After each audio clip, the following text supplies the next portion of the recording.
SK news Telugu ఛానల్కు స్వాగతం. అనంతపురం జిల్లా కళ్యాణదుర్గం పట్టణంలో టీడీపీ ప్రజావేదికలో మీడియా సమావేశంలో కూటమి ఎమ్మెల్యే అభ్యర్థి అమిలినేని సురేంద్రబాబు మాట్లాడుతూ, మన ఎన్నికలు నిన్నటితో సమాప్తమైనాయి.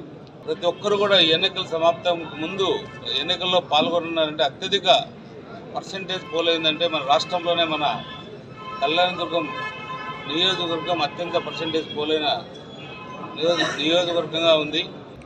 అంటే ప్రజలు చాలా చైతన్యంగా చాలా ఉత్సాహంగా ఓట్లు వేయడం జరిగింది. వాళ్ళందరూ కూడా మన అభివృద్ధిని కోరుకుంటున్నారు.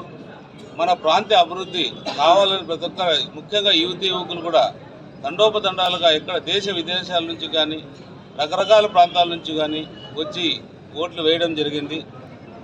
నిజంగా వాళ్ళంటే ఎంతో ఆతృతతో ఎదురు చూస్తున్న ఈ ప్రాంతాన్ని అభివృద్ధి కోసం వాళ్ళు కూడా తాపత్రయపడుతున్నారు.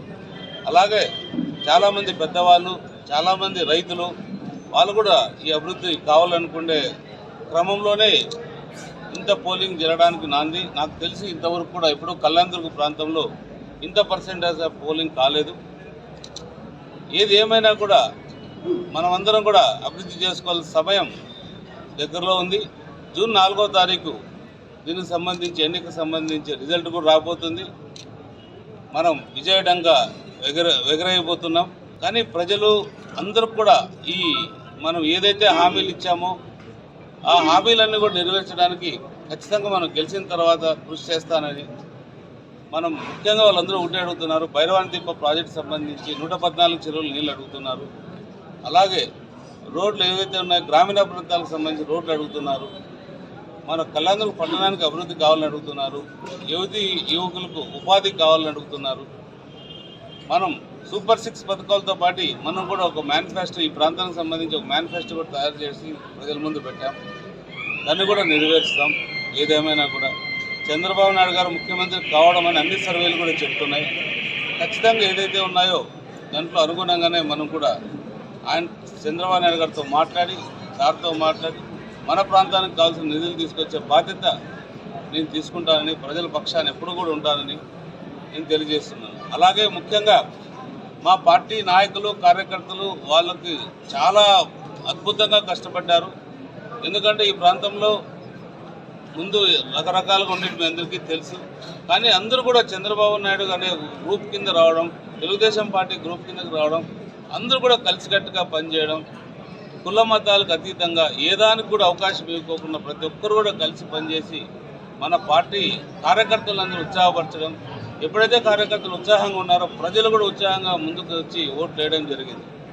దీనికి నిజంగా మనం అందరూ కూడా వాళ్ళందరూ కూడా నేను ధన్యవాదాలు తెలియజేస్తున్నా. ఏదైతే ఉన్నాయో ఈ వైకాపాకు సంబంధించిన నాయకులు ఈ ఎన్నికల్లో ఏదైతే బూతుల్లో కావచ్చు, ఎన్నికల రోజు కావచ్చు, చాలా వరకు దాడులు చేయడం జరిగింది. ఎక్కడ పడితే అక్కడ దాడులు చేస్తున్నారు. వాళ్ళ ఓటమిని వాళ్ళు ఉదయాన్నే అంగీకరించారు. ఎప్పుడైతే వాళ్ళు ఓటమి అంచుల్లో ఉన్నారో వాళ్ళకి దాడులు చేసే తప్ప వేరే మార్గం లేదు. ఇది మనం ప్రజాస్వామ్యంలో ఉన్నాం. గెలుపు ఓటమిలు సహజమే ఏదైనా కూడా. అయినా కూడా వాళ్ళు విచ్చలవిడిగా దాడి చేయడం, మా కార్యకర్తల్ని, మా నాయకులపై దాడి చేయడం, భయభ్రాంతులకు గురి చేయడం, ఎక్కడైనా కానీ ఈ విధంగా చేయడం.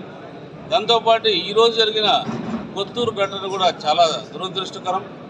వాళ్ళ హాస్పిటల్లోకి దూరి కూడా తెలుగుదేశం పార్టీ మహిళా నాయకురాలు, మహిళలు చూడకుండా కూడా వాళ్ళపైన హాస్పిటల్లో ఉండే వాళ్ళపై కూడా దాడి చేయడం నిజంగా చాలా దురదృష్టకరం. మనకి ఇక్కడ అందుబాటులో ఉన్న పోలీస్ అధికారులు అయితేనేమి, డిఎస్పీ అయితేనేమి అందరికీ కూడా తెలుసు ఈ దాడి జరిగిందని. ఇంతవరకు కూడా తగిన పోలీస్ వ్యవస్థ వాళ్ళపైన చర్య తీసుకోకపోవడం కూడా చాలా దురదృష్టకరం. ఏకపక్షంగా కూడా పోలీస్ వ్యవస్థ వ్యవహరిస్తుంది.